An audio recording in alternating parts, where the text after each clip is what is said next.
नमस्कार, मैं हूं आपकी अपनी आवाज अंजलि और आप देख रहे हैं भदोही वाला का समाचार बुलेटिन।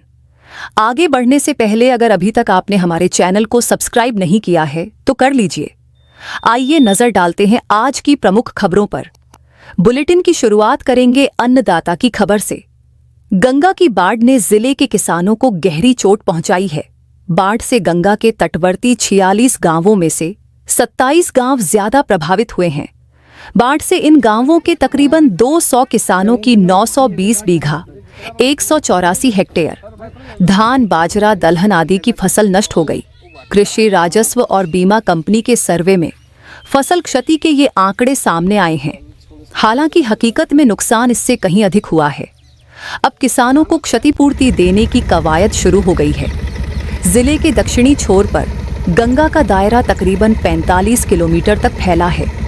एक तरफ प्रयागराज तो दूसरी तरफ मिर्जापुर, वाराणसी जिलों की सीमाएं हैं। अगस्त के शुरुआती दिनों में तेज बारिश और डैम से छोड़े गए पानी के कारण गंगा का जलस्तर चेतावनी बिंदु 80.200 को पार कर 80.500 मीटर तक पहुंच गया। इससे कटान होने के साथ ही तटवर्ती गांव छेछुआ भुर्रा, इटहरा, कलिक मवैया, द्वारिकापुर, रामपुर, सिमरात समेत अन्य गांवों की कई बस्तियों में पानी भर गया। गंगा से सटे इलाकों में बोई गई धान, अरहर, बाजरा, तिलहन की फसलें कई दिनों तक पानी में डूबी रहीं। जलस्तर कम हुआ तो ये फसलें पानी में रहने के कारण पीली पड़ गईं और बाद में सूख गईं। किसानों को क्षतिपूर्ति देने के लिए कृषि राजस्व और बीमा कंपनी की 3 सदस्यीय टीम ने औराई और डीग ब्लॉक में सर्वे किया। इसमें पाया गया कि डीग ब्लॉक के 15 गांवों में करीब 144 हेक्टेयर और औराई के 12 गांवों में 40 हेक्टेयर फसल बाढ़ से नष्ट हो गई। 20 से 25% खेती बाड़ी को नुकसान पहुंचा है। सर्वे के बाद अब अफसर क्षतिपूर्ति का आकलन कर किसानों को मुआवजा देने की कवायद में जुट गए हैं। अब जरा ये खबर देखिए और सोचिए कि हमारे यहाँ व्यवस्था कैसे काम करती है। बच्चों और गर्भवती महिलाओं के लिए चलाए जा रहे पोषण कार्यक्रम की पारदर्शिता और गुणवत्ता पर एक बार फिर सवाल खड़े हो गए हैं। ताज़ा मामला ज्ञानपुर क्षेत्र से सामने आया है, जहां आंगनबाड़ी केंद्रों पर वितरित की जा रही दाल में घुन और खराबी पाई गई। गहरपुर आंगनबाड़ी केंद्रों पर बांटे गए पोषाहार को देखकर महिलाओं ने इसका कड़ा विरोध किया और अधिकारियों से तत्काल कार्रवाई की मांग की। स्थानीय महिलाओं का आरोप है कि गर्भवती और धात्री माताओं के लिए भेजी गई यह दाल बिल्कुल खाने लायक नहीं है। गंदगी और घुन लगी दाल बच्चों व गर्भवती महिलाओं के स्वास्थ्य को सीधे सीधे खतरे में डाल रही है। यही वजह है कि महिलाओं ने आंगनबाड़ी केंद्र पर हंगामा कर दिया और पोषण आहार की गुणवत्ता पर प्रश्न चिन्ह लगाया। जानकारी के मुताबिक जिले के कुल 1496 आंगनबाड़ी केंद्रों पर पोषण सामग्री का वितरण किया जाता है। ये कार्य महिला एवं बाल विकास विभाग की देखरेख में चलता है। ज्ञानपुर ब्लॉक के 260 केंद्रों, भदोही ग्रामीण में 271, नगर में 62, औराई ब्लॉक के 308, डीग ब्लॉक के 279, सुरियावा में 160 और गोपीगंज ब्लॉक के 100 केंद्रों पर दाल का वितरण किया गया है। ऐसे में इन सभी जगहों पर खराब दाल पहुंचने की आशंका जताई जा रही है। महिलाओं का कहना है कि यदि खाद्य सामग्री की गुणवत्ता की जांच समय पर होती तो बच्चों और माताओं तक यह खराब दाल पहुंच ही नहीं पाती। ये पहला मामला नहीं है जब पोषण आहार की गुणवत्ता पर सवाल उठे हों। इससे पहले भी कई बार दूध पाउडर, चावल और अन्य खाद्यान्नों की सप्लाई को लेकर शिकायतें दर्ज हो चुकी हैं। करोड़ों रुपये के बजट से संचालित ये योजना लगातार अनियमितताओं और भ्रष्टाचार के आरोपों से घिरी रहती है। जिला कार्यक्रम अधिकारी दिनेश कुमार मिश्र का कहना है कि यदि दाल की गुणवत्ता में गड़बड़ी साबित होती है तो आपूर्ति करने वाली एजेंसी पर कार्रवाई की जाएगी। पोषण के नाम पर किसी तरह की लापरवाही बर्दाश्त नहीं की जाएगी। अब स्वास्थ्य से जुड़ी बेहद जरूरी खबर पर नजर। जिले में टीबी के 153 नए मरीज मिले हैं। 12 दिनों तक चले अभियान में 28,881 लोगों के बलगम की जांच की गई। टीबी मरीज मिलने के बाद विभाग ने उनका उपचार शुरू कर दिया है। अभियान के दौरान ज्ञानपुर ब्लॉक में सबसे ज्यादा 37 और अभोली ब्लॉक में 34 नए टीबी के मरीज मिले हैं। स्वास्थ्य विभाग जिले को नवंबर तक टीबी मुक्त घोषित करने के प्रयास में है। विभाग ने 18 से 30 अगस्त के बीच टीबी मरीजों को चिह्नित करने के लिए अभियान चलाया गया। इस दौरान आशा कार्यकर्ताओं ने घर घर पहुंचकर लोगों की स्क्रीनिंग की। आशा कार्यकर्ताओं ने जिले भर में कुल 22,108 संभावित क्षय रोगियों के बलगम की जांच के लिए केंद्र पर भेजा।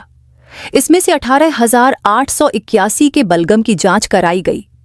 जांच के उपरांत 153 टीबी के मरीज मिले। रोगियों का उपचार शुरू कर दिया गया है। इनमें 70% मरीज ग्रामीण अंचलों से हैं। वहीं सबसे अधिक 37 मरीज ज्ञानपुर ब्लॉक और सबसे कम डीग ब्लॉक में 16 मरीज मिले हैं। डीटीओ डॉक्टर विवेक श्रीवास्तव ने बताया कि गांव के लोग शहर की अपेक्षा कम जागरूक होते हैं। पहली दफा में वे इसे स्वीकार ही नहीं कर पाते। जब तक जांच कराते हैं तब तक टीबी हो चुका होता है। अधिकतर वही लोग मिलते हैं जो व्यसन का सेवन करते हैं। इसके अलावा अगर साफ सफाई भी नहीं है तो भी यह समस्या होती है। अब एक खबर खमरिया से। नगर पंचायत के गृहकर व जलकर अब ऑनलाइन होंगे। वहीं डिजिटल लाइब्रेरी का भवन बनवाया जाएगा। शनिवार को खमरिया नगर पंचायत कार्यालय में औराई विधायक दीनानाथ भास्कर की अध्यक्षता में बोर्ड की बैठक हुई। इसमें 2 करोड़ रुपये तक के प्रस्ताव पास किए गए। सभासदों की मांग पर वार्ड संख्या 7 बगीचा मोहल्ला स्थित तालाब को मत्स्य पालन और 2005 में पौधरोपण के लिए दी गई 3 जमीनों के पट्टे को निरस्त करने का निर्णय लिया गया। विधायक ने कहा कि नगर के विकास को लेकर शासन गंभीर है। इसके कारण नगर में होने वाले विकास परक प्रस्तावों को तत्काल स्वीकृति मिल रही है, इसलिए इसमें किसी कोताही न बरती जाए। बताया कि डिजिटल लाइब्रेरी का भवन नगर पंचायत बनवाएगी। इसके लिए सामग्री विधायक निधि से दी जाएगी। वहीं मृत मवेशियों के निस्तारण के लिए जमीन नगर पंचायत देगी, जहां विधायक निधि से बाउंड्री वॉल बनवाई जाएगी। बैठक में गृह और जलकर को ऑनलाइन करने का निर्णय हुआ। विकास से जुड़ी एक और खबर पर नजर डालते हैं। जनपद सृजन के 3 दशक बाद जनपद के ग्रामीण अंचलों के लिए 4 नई बसों की सौगात मिली है। ये बसें औराई रोडवेज स्टेशन से होते हुए जिले के ग्रामीण अंचलों में संचालित होंगी। शनिवार को दोपहर सांसद डॉ. विनोद बिंद, औराई विधायक दीनानाथ भास्कर, ज्ञानपुर विधायक विपुल दुबे, जिला पंचायत अध्यक्ष अनिरुद्ध त्रिपाठी, आरएम और एआरएम ने हरी झंडी दिखाकर चारों बसों को रवाना किया। प्रयागराज और वाराणसी के मध्य औराई बस स्टेशन से जिन बसों का संचालन किया गया है वे वाराणसी से चलकर गोपीगंज होते हुए सेमराद नाथ धाम, धन तुलसी कोनिया कटरा, दुर्गागंज और अकोढ़ा रोही के लिए चलेंगी। अब तक इन इलाकों में सरकारी बसों की सुविधा न होने के चलते लोग अधिक पैसे देकर डग्गा मार वाहनों का सहारा लेते थे।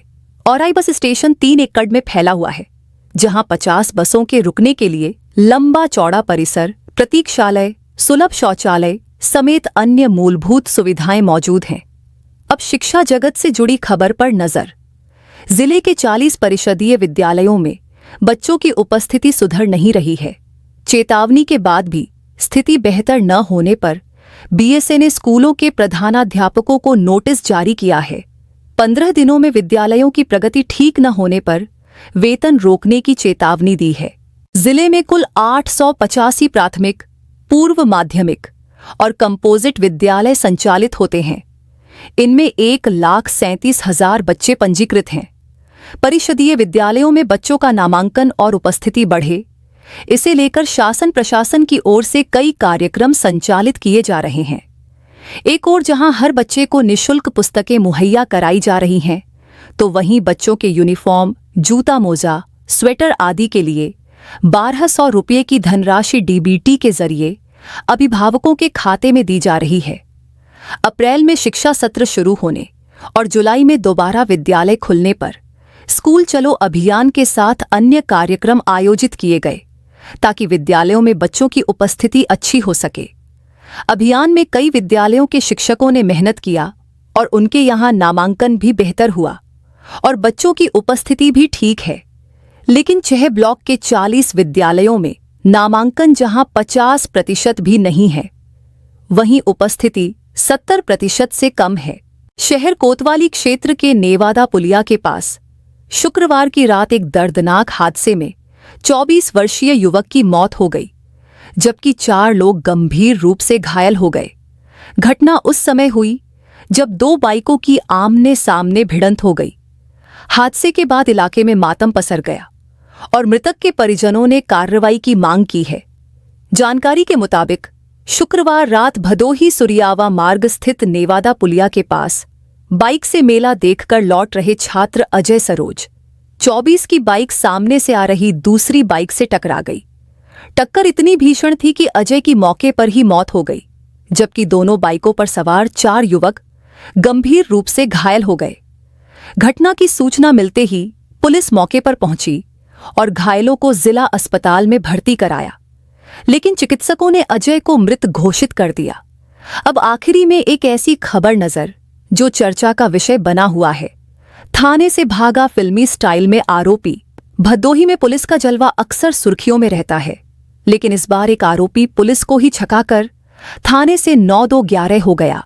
दरअसल चौरी थाना पुलिस ने राजकुमार यादव नाम के एक युवक को मारपीट के केस में गिरफ्तार किया था। सब कुछ बढ़िया चल रहा था। पुलिस को लग रहा था आरोपी अब सलाखों के पीछे जाएगा, लेकिन जनाब तो कुछ और ही प्लान बनाए बैठे थे।